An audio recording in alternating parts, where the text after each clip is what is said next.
Kim Namjoon আর Kim সুকজিনের সম্পর্ক এখন শুধু কাগজে কলমেই রয়েছে। তে চলে যাওয়ার পর থেকেই জিনের মুখোমুখি একবারই হয়েছিল কিম নামজুন। এরপর আর জিনের মুখোমুখি একবারও হয়নি। জিন ছুটিতে এলে সে চলে যায় ক্লিনিকে। ওখানে তার জন্য বরাদ্দকৃত ঘরটাতেই সময় কাটায় সে। তবুও স্ত্রীর সঙ্গে এক ঘরে থাকা তো দূরের কথা, এক বাড়িতেও থাকে না। জিন চলে গেলে তখন বাড়িতে আসে, ছেলে মেয়েদের সাথে সময় কাটায়। মায়ের শিক্ষায় বেঁকে যাওয়া দুটো বাচ্চা যে এখন বাবার সান্নিধ্য পছন্দ করে বুঝতে পারে সে। তাই তো ভাগ্যের প্রতি শেষ ভরসাটুকু রেখেছে। তের সাথেও মাসে 2 বার দেখা করে সে। অথচ মেয়েটা তাকে অপরাধীর কাঠগড়ায় রাখেনি। যতবারই দেখা করতে গিয়েছে ততবারই শ্রদ্ধা ভরে কয়েক ঘন্টা সময় কাটিয়েছে। নিজ হাতে রান্না করে যত্ন করে খাইয়েছে। ঠিক আইরিনের স্বভাবের হয়েছে তে। মানুষের প্রতি সম্মান ভালোবাসা হয়েছে মায়ের মতোই দৃঢ়। ইদানিং জাংকুকের আচরণ নামজুনের মনে দৃঢ় বিশ্বাস সৃষ্টি করেছে। জাংকুক প্রতিষ্ঠিত হয়ে ঠিক তেকে স্ত্রীর মর্যাদা দেবে, ঘরেও তুলবে। এটা নিশ্চিত হয়েছে যে জাংকুক তেকে সম্মানের সাথে ঘরে আনতে চাইলে তে তাকে ফিরিয়ে দিবে না। সে জাংকুকের বন্ধু সুগা আয়ুর সঙ্গে নিয়মিত যোগাযোগ রেখেছে। ওদের দেয়া তথ্য মতে এটুকু বুঝেছে তার ছেলেদের প্রতি ধীরে ধীরে দুর্বল হয়ে পড়েছে। আর তে শুরু থেকে দুর্বল তার আর জাংকুকের সম্পর্কের প্রতি। ওদের দুজনের এই দুর্বলতা যেদিন কঠিন ভালোবাসায় পরিণত হবে সেদিন আর কারো সাধ্য থাকবে না ওদেরকে আটকাতে। জিনের গড়ে তোলা দেয়াল যে ভাঙতে শুরু করেছে এ ব্যাপারেও সে পুরোপুরি নিশ্চিত। আজ মনটা বড্ড অস্থির লাগছে তের। পড়ার টেবিলে 2 হাতে কোণে ভর করে হাতের তালুতে থুতনি রেখে বসে আছে সে। জেনি 3 মগ কফি বানিয়ে একটা তেকে দিয়ে বলল, মুড অফ নাকি বনু? এটা খাও, মন মাথা সবই ফ্রেশ হয়ে যাবে। মৃদু হেসে কফির মগ হাতে নিল তে, বলল, থ্যাংক ইউ সো মাচ আপু, এটার খুবই প্রয়োজন ছিল, কিন্তু আলসিয়ামের জন্য করা হচ্ছিল না। এই মেয়ে, ফর্মালিটি রাখো তো। ক্যাম্পাসে সিনিয়র হলেও এখানে এসব মেনটেন করার প্রয়োজন নেই। আলসিয়ামি লাগছিল মুখে বললেই পারতে। তে হেসে বলল, ফর্মালিটি মেনটেন না করলেও তোমাকে তুই করে করতে বলো না, এটা আমাকে দিয়ে হবে না। আয়ু আর জেনি বিছানার পাশাপাশি বসে। তে দীর্ঘশ্বাস ফেলে পা দুটো ভাঁজ করে চেয়ারে তুলে বসলো। এরপর কফিতে চুমুক দিতে দিতে মোবাইল হাতে নিল। জাংকুকের নাম্বার ডায়াল লিস্টে দেখে ভাবলো কল করবে কিনা, আবার কি যেন ভেবে আর কল করলো না। ইয়ারফোন খুঁজে বের করে কানে গুঁজলো। আয়ু আর জেনি তেকে খেয়াল করে মিটি মিটি হাসছে। চুপি চুপি নিজেদের মধ্যে মেসেজিং করে কথা বলছে তারা। জেনি বলল, আর 1.5 ঘন্টা দোস্ত। মেসেজটা পড়ে আয়ু জেনির দিকে তাকিয়ে ঠোঁট টিপে হাসে। ঠিক 12টার সময় তের ফোনে একটি মেসেজ এলো, হ্যাপি ফার্স্ট মিটিং তে। বই থেকে মুখ তুলে ফোনের স্ক্রিনে তাকাতেই বুকের ভেতর ধড়াস করে উঠল তের। এরপর আরো একটি মেসেজ এসে হৃদয় নাড়িয়ে তুলল তার, মিসেস জিয়ন, হ্যাপি ফার্স্ট ওয়েডিং অ্যানিভার্সারি। তৃতীয় মেসেজটা দেখে থরথর করে কেঁপে উঠল সে। অতিরিক্ত কম্পনের ফলে 2 হাতে ফোন ধরে রাখতে হিমশিম খাচ্ছে। এমত অবস্থায় এলো তৃতীয় মেসেজটি, যেটা দেখে 2 চোখ উপচে জল গড়াতে গড়াতে আকস্মিক হাউমাউ করে কেঁদে উঠল তে। Today is the day to kiss your forehead my বেগম। কান্নায় ডুবে গিয়ে চতুর্থ মেসেজটি দেখতে পেল না তে। আয়ু আর জেনি এক ছুটে এসে 2 পাশ থেকে তে 2 কাঁধ চাপটে ধরে বলল, হ্যাপি অ্যানিভার্সারি বোনু, হ্যাপি অ্যানিভার্সারি। আকস্মিক হুঁশ ফিরল তে। এ কি করছে সে? কাঁদছে কেন? হঠাৎ এতটাই বা ভেঙে পড়লো কেন সে? সে তো এমন দুর্বল নয়। তবে কি ভালোবাসা নামক অনুভূতিটুকু তার মতো শক্ত ধাঁচের মেয়েকেও দুর্বল করে ফেললো? মুখ থমথম হয়ে গেল তার। জেনি আর আয়ু দুজন তাকে ছেড়ে দিয়ে খুশিতে গদগদ হয়ে বলল, তোমার আর জাংকুকের সম্পর্কের আজ 1 বছর পূর্ণ হলো। ওদের কথাগুলো কর্ণপাত করলো না তে। তার মনে গভীরে চিন্তা ঘুরপাক খেতে লাগলো। এটা কি করে ফেললো সে? এবার যদি এই কথা জাংকুককে জানানো হয় খুব বিশ্রী পরিস্থিতি হবে। ছেলেটা খুব খুঁচিয়ে কথা বলতে জানে। তাছাড়া সে ওর জন্য কেঁদে গা ভাসিয়েছে। এই কথা জানলে অহংকারে মাটিতে পায়ে ফেলবে না সে। দেখা গেল আকাশে ভাসতে ভাসতে তার মাথার উপর থুতু নিক্ষেপ করতে শুরু করবে। রুদ্ধশ্বাস ছাড়লো তে। জাংকুকের কাছে নিজের দুর্বলতা কখনো প্রকাশ করবে না সে, কখনো না। তাড়াতাড়ি সামলে নিল নিজেকে। আয়ু টেবিলে রাখা ফোনের স্ক্রিনে তাকিয়ে তেকে দেয়া জাংকুকের চতুর্থ মেসেজটি দেখতে পেল, আই এম ওয়েটিং তে, নিচে আসো। মেসেজটা দেখে আয়ু বলল, ওই দেখো রোমিও হাজির। এত দ্রুত আসবে না? আয়ু হাসতে হাসতে জেনিকে প্রশ্ন করে তেকে বলল, বলো তাড়াতাড়ি রেডি হয়ে নিচে যাও, জাংকুক অপেক্ষা করছে। তের অশ্রুসিক্ত নয়ন জোড়া সীমাহীন বিস্ময়ে ভরে উঠল। ঢোক গিল রয়ে শুয়ে। জাংকুক এসেছে? জেনি নিশ্চিত হতে ব্যালকনির দরজা খুলে উকি দিল গ্রিলের ফাঁকে।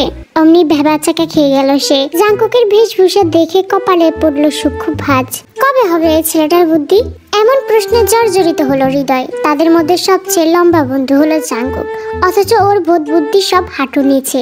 তার দিদা ঠিকই বলে, লম্বা ছেলেদের বুদ্ধি থাকে হাঁটুর নিচে। জাঙ্কুক তার চাক্ষুষ প্রমাণ। বিবাহ বার্ষিকীতে বউকে উইশ করতে এসেছে, তার গেট আপ থাকবে অন্যরকম, অথচ এই ছেলে কিনা টি শার্টের সাথে 3/4 প্যান্ট পরে এসেছে। চোখ মুখ কুচকে ফেললো জেনি।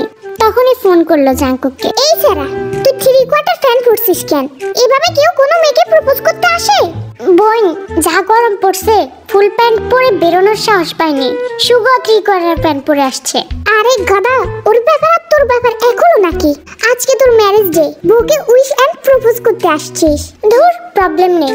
আমি তো আর কোনো অচেনা মেয়ে বা গার্লফ্রেন্ডকে প্রপোজ করতে আসিনি, এসেছি বউকে প্রপোজ করতে। 3/4 পরি, হাফ পরি বা কিছুই না পরি, তাতে কি আসে যায়? কথাগুলো বলে দুষ্টুমি ভরে হাসলো জাঙ্কুক। জেনি বিড়বিড় করে বলল, অসভ্য ছেলে, আমার সভ্য বউটারে কুইকলি পাঠা, ধৈর্য কুলাচ্ছে না আর। জেনির সংবিত ফিরল, পেছনে তাকিয়ে দেখলো যে আয়ুর উৎসুক চোখ আর তের থমথমে মুখ। অমনি ফোন কেটে উত্তেজিত কণ্ঠে বলে উঠল, ওই তো আমার বন্ধুটা দাঁড়ায় আছে। জেনির কথা শুনে তের হৃদস্পন্দন যেন লাফাতে শুরু করলো। জাঙ্কুক এসেছে, আজ তাদের প্রথম বিবাহ বার্ষিকী। শুধু ম্যারেজ উইশ নয়, সরাসরি দেখা করতেও চলে এসেছে। আবারও কান্না পেয়ে গেল তার। অসম্ভব, তার কান্না পাচ্ছে কেন? খুশিতে নাকি? এই খুশি কিসের আভাস? তার আর জাঙ্কুকের সম্পর্কের মোড় বদলে দেয়ার? আয়ুর কথাই ধ্যান বাংলোদের। কোনো ভয় নেই, পুরো এলাকা ম্যানেজ করা আছে। আর যত খুশি এই চত্বরে দুজন সময় কাটাও। জেনি ঠোঁট টিপে হেসে বলে, তুমি রাজি থাকলে আমরা কিন্তু রুম বুক করে ফেলতাম। মৃদু কম্পন খেলে গেল তার শরীরে। লজ্জায় মাথা নত করে ফেলল সে। আয়ু পুনরায় চাপা স্বরে তাড়া দিল তাকে। কি হলো তে? ছেলেটা তো অপেক্ষা করছে। ছেলেটা তো অপেক্ষা করেছে, এই কথাটাই যেন কানে নয়, একদম বুকে গিয়ে লাগলো তে। অতীতে ঘটে যাওয়া সমস্ত ঘটনা, বর্তমানে সেলফ বন্ধুত্ব, সব তুচ্ছ করে কাপড় বদলে গেটের চাবি নিয়ে ছুটে নিচে চলে গেল সে। গলির মোড়ে গাড়ির ভেতর শুয়ে আছে সুগা। আজ সে ছোট কাকার গাড়ি নিয়ে বেরিয়েছে। তাদের বাড়িতে দুটো গাড়িতে এসি রয়েছে, এক বাবা, দুই ছোট কাকা। আজ ছোট কাকার গাড়ি ফ্রি ছিল, তাই তারটা নিয়ে বন্ধুর বিয়ের প্রথম বছর পালন করতে এসেছে। যিনি জানালোতেই নিচে নেমে এসেছে, অর্থাৎ সব ঠিকঠাক। এবার সে আরামসে ঘুম দিবে। জানালার পাশে দাঁড়িয়ে আছে ইউনো। সে এলাকার কয়েকটা ছুটকো নেতাদের সঙ্গে আড্ডা দিচ্ছে। সুগা গলা উঁচিয়ে তাকে জিজ্ঞেস করলো, এই ইউনো, জাঙ্কুক গেছে? হরে মামা, গেছে, খেয়াল রাখিস। ইউনোর পাশে দাঁড়ানো ছেলেটা বলল, ভাই আপনি চিন্তা কইরেন না, চিল করেন, আমরা আছি। সুগা বাঁকা হাসলো, তোদের না থেকে উপায় আছে? পকেট ভরিয়েছি কি আর এমনি এমনি? গেট খুলে পুনরায় তালাবদ্ধ করলো তে। জড়ীভূত হয়ে ধুরু ধুরু বুকে তাকালো জাঙ্কুকের দিকে। ল্যাম্পপোস্টের আলোয় লম্বাটে দেহটি দেখে হৃদস্পন্দন যেন থমকে গিয়েও আবার চঞ্চল হয়ে উঠলো। জাঙ্কুক ইশারা করলো কাছে যেতে। তে ধীরে ধীরে এগোতে লাগলো। অদ্ভুত এক সম্মোহনে ডুবে রইল সে। তের অগ্রগতি দেখে স্বস্তির নিঃশ্বাস ছাড়লো জাঙ্কুক। ঠোঁট জুড়ে মুচকি হাসি লেপ্টে দাঁড়ালো রাস্তার মাঝখানে। দীর্ঘ কয়েক মাস যাবৎ ব্যায়ামের মাধ্যমে তৈরি দেহের বুক টান টান করে সে দাঁড়িয়ে রইল, যেন নিজের স্বাস্থ্যের উন্নতি দেখাতে ভীষণ মরিয়া সে। মরিয়া থাকবে নাই বা কেন? এসব যে শুধু তের জন্যই। তার প্রাক্তনরা সোশ্যাল মিডিয়ায় তার বর্তমান লুক দেখে প্রশংসায় পঞ্চমুখ। রোস্টার সেদিন কমেন্টেই বলল, বলেছিলাম সেদিন আমি, নিয়মিত জিমে যাও, নিজের প্রতি যত্নশীল হও। এবার আমার কথা ফুললো তো? কিসে তোমার ভালো, কিসে তোমার মন্দ, এই রোস্টার আর কে বুঝবে? কমেন্টটা সঙ্গে সঙ্গে ডিলিট করে দিয়েছে সে। এতদিন মেসেঞ্জারে ব্লক থাকলেও সেদিন সরাসরি ফেসবুক থেকে ব্লক করে দিয়েছে। তার এই উন্নতির সব মেয়েদের নজরে পড়েছে, শুধু তে ছাড়া। এখন পর্যন্ত তে কোনো প্রকার মন্তব্য করেনি, অথচ সে মুখিয়ে আছে এই মেয়েটার থেকে কিছু শোনার জন্য।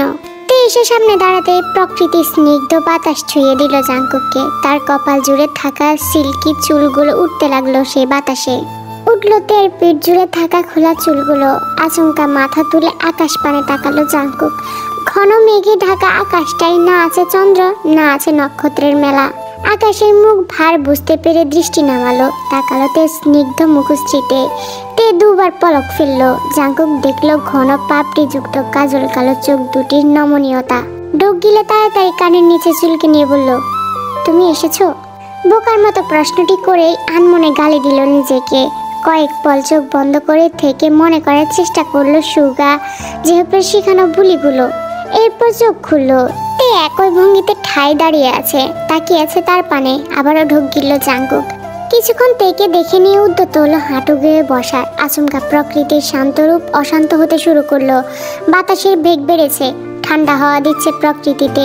আবারও আকাশে চোখ তুললো জাঙ্কুক, বলল, বৃষ্টি আসবে নাকি? তে ফোঁস করে নিঃশ্বাস ছাড়লো। সেই নিঃশ্বাসের শব্দে জাঙ্কুক তাকালো তার দিকে, বলল, শুভ বিবাহ বার্ষিকীতে। তের হাঁটুতে কিঞ্চিত কম্পন অনুভূত হলো। নিজেকে যথাসম্ভব শক্ত রেখে সে বলল, সেম টু ইউ জাঙ্কুক। ঈষৎ হেসে চারপাশে দৃষ্টি ঘোরালো জাঙ্কুক। পকেট হাতিয়ে কিছু একটা বের করে হাত মুঠো করে রাখলো। তে হঠাৎ চমকে উঠলো, শরীরে ঝিরি ঝিরি বৃষ্টির ফোঁটা পড়ায়। বাসায় চলে যাও জাঙ্কুক, বৃষ্টি পড়ছে। কথাটা বলে পিছু ঘুরলো সে। উদ্যত হলো ফিরে যেতে। জাঙ্কুকের কিছুটা রাগ হলো তের কথা শুনে। পেছন থেকে হাত টেনে ধরলো তের। সেটা তো হয় না তে, বৃষ্টি আসুক, সুনামি হোক, ভাব ভূমিকম্প হয়ে পৃথিবী ধসে পড়ুক, তবু আমি যাব না, আর না তোমাকে যেতে দিব। তে বিস্ময় ভরে তাকাতে জাঙ্কুক হ্যাঁচকা টানে ওকে নিজের সম্মুখীন করে দাঁড় করালো। হাতে কিছুটা ব্যথা অনুভব করলো তে। বড় জোর খাটিয়ে ধরেছে ছেলেটা। বুঝে চাপা গলায় বলল, এত জোরে ধরেছো কেন? ছাড়ো, আমি যাব না, ছাড়ো।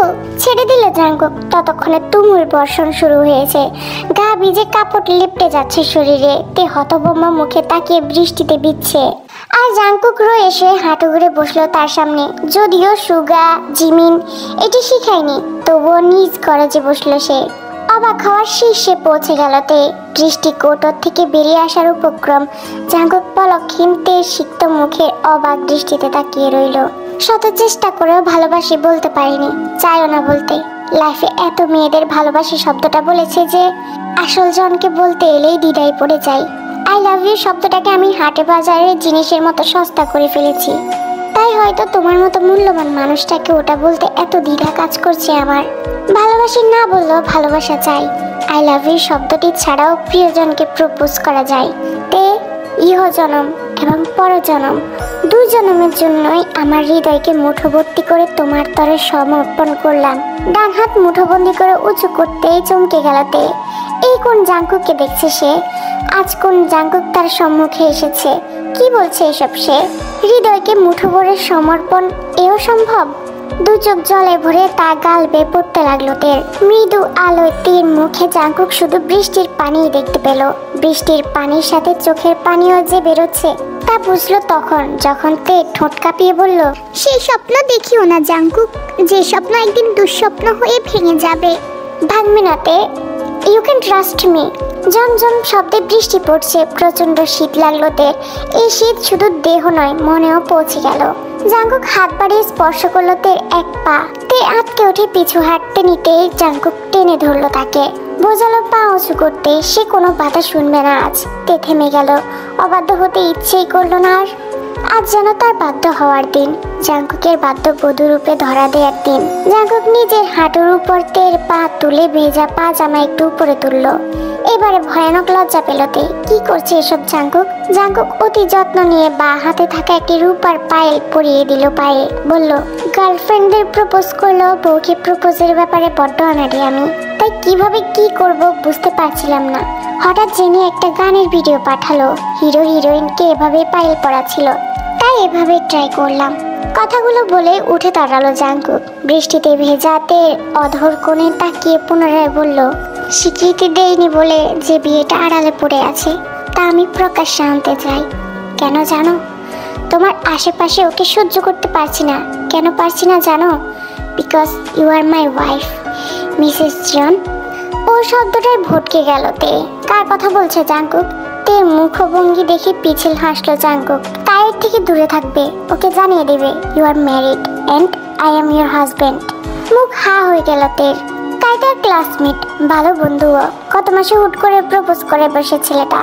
বিষয়টা খুব গোপনে ঘটেছে, তবুও জাঙ্কুক জেনে গেছে সবটা। তীব্র অস্বস্তিতে পড়ে গেল তে। আসলে ব্যাপারটা আসলে নকলে শুনতে চাই না, যা বললাম মাথায় রাখবে। উত্তর দিল না তে। জাঙ্কুক এ প্রসঙ্গে আর কথা বলল না। আপাতত তেকে নিয়ে উতাল পাতাল বৃষ্টিতে গা ভেজাতে ইচ্ছে করলো, দুলতে ইচ্ছে করলো প্রগাঢ় প্রণয় তরঙ্গে। যে ইচ্ছেটাকে উস্কে দিল আকস্মিক বজ্রপাত ঘটে ল্যাম্পপোস্টের বাতি নিভে গিয়ে। তে অন্ধকার ভয় না পেল, বজ্রপাত ঘটে বাতি নিভে যাওয়ায় ভীত হলো সে। জাঙ্কুক! তৎক্ষণাৎ মনে মনে সৃষ্টিকর্তাকে শুকরিয়া জানিয়ে তের হাত চেপে ধরলো জাঙ্কুক। কণ্ঠে গভীরতা মিশিয়ে বলল, এই তো। হৃদস্পন্দন থেমে গেল তের। ঘুটঘুটে অন্ধকারে মাথা বনমন করতে লাগলো। অন্ধকার তুমুল বর্ষণে জাঙ্কুকের হাতের স্পর্শে যেন আরো গভীরতা মিশে রইল। টের পেল তে, দূর দূর বুকে কম্পিত কণ্ঠে বলল, বাসায় যাব। ফিরে যাও তুমি। যাবো তো। তখনই বেয়ে যা উত্তপ্ত নিঃশ্বাস আছড়ে পড়লো তের মুখশ্রীতে। শিউরে উঠে পিছু টান দেওয়ার চেষ্টা করলো তে। টের পেয়ে তের কোমর চেপে ধরলো জাঙ্কুক। উত্তপ্ত নিঃশ্বাস ছেড়ে বারিক কিশোরে বলল, ডোন্ট মুভ তে। তে শুনলো না, শক্তি প্রয়োগ করলো খুব। জাঙ্কুক অনার্ড হয়ে তের কপালে অধর স্পর্শ করে পুনরায় বলল, ডোন্ট মুভ জান। শরীর জুড়ে ঝংকার খেলে গেল তের। দুহাতে জাঙ্কুকের বাঁধন আলগা করার চেষ্টা করে কাপা গলায় বলল, আমরা রাস্তায় আছি জাঙ্কুক, কন্ট্রোল ইয়োরসেলফ। এর কথায় খেপে উঠল জাঙ্কুক। হাতের বাঁধন দৃঢ় করে তের নাকে নাক ঠেকালো। ঠোঁটের কাছাকাছি ঠোঁট নিয়ে বলল, আর কত কন্ট্রোল করব আমি? কন্ট্রোলে আছি বলে বিয়ের 1 বছর পরেও তুমি স্টিল ভার্জিন। কি আশ্চর্য, পাগলামি করছো কেন? চুপ, জাস্ট 2 মিনিট। মানে? I want to kiss your lips. Jungkook! অনুমতি দিবে না? ভেবে বলো। আমি অতটাও ভদ্র নই যে অনুমতি না দিলে খালি মুখে ফিরে যাব। জোর করে কিস করে দিব, এমন ভাবে করে দিব 2 দিন কাউকে মুখ দেখাতেও পারবে না। ছি! মুখ ঝামটা মেরে দিল তে। জাঙ্কুক বলল, তার মানে তুমি অনুমতি দিবে না? না। অর্থাৎ কঠিন চুমু চাচ্ছ? গোটা 1 বছর জমিয়ে রাখা বিধ্বস্ত চুমুর বর্ষণ। হৃদস্পন্দন ধরাস ধরাস শব্দে মুখরিত হয়ে উঠল। তে আর শক্তি প্রয়োগ করেছে না, আর না জাঙ্কুকের থেকে ছোটার আকুতি জানাচ্ছে। জাঙ্কুক অনুভব করলো তের শরীর শীতল আর নরম হয়ে আসছে। নিঃশ্বাসে বেড়েছে গভীরতা, আর অনুমতির অপেক্ষা করলো না সে। কিন্তু অনুমতি না দেয়াতে শাস্তি দিল ঠোঁটে ঠোঁটে উত্তপ্ত ঘর্ষণে, মৃত্তিকা বিজল আকাশ ছেঁড়া বর্ষণে। কোনো এক নারীর কোমল ঠোঁটজোড়া ভিজল কোনো এক পুরুষের ঠোঁটের উত্তপ্ত চুমুর বর্ষণে। দুজোড়া হৃদয়ে ভিজে উঠল হৃদয় ছেঁড়া বর্ষণে। আজ যেন উথাল পাতাল বর্ষণে শান্ত আকাশ, উত্তপ্ত মাটি, তৃষ্ণার্ত হৃদয় সমস্তই ভিজিয়ে তোলার দিন।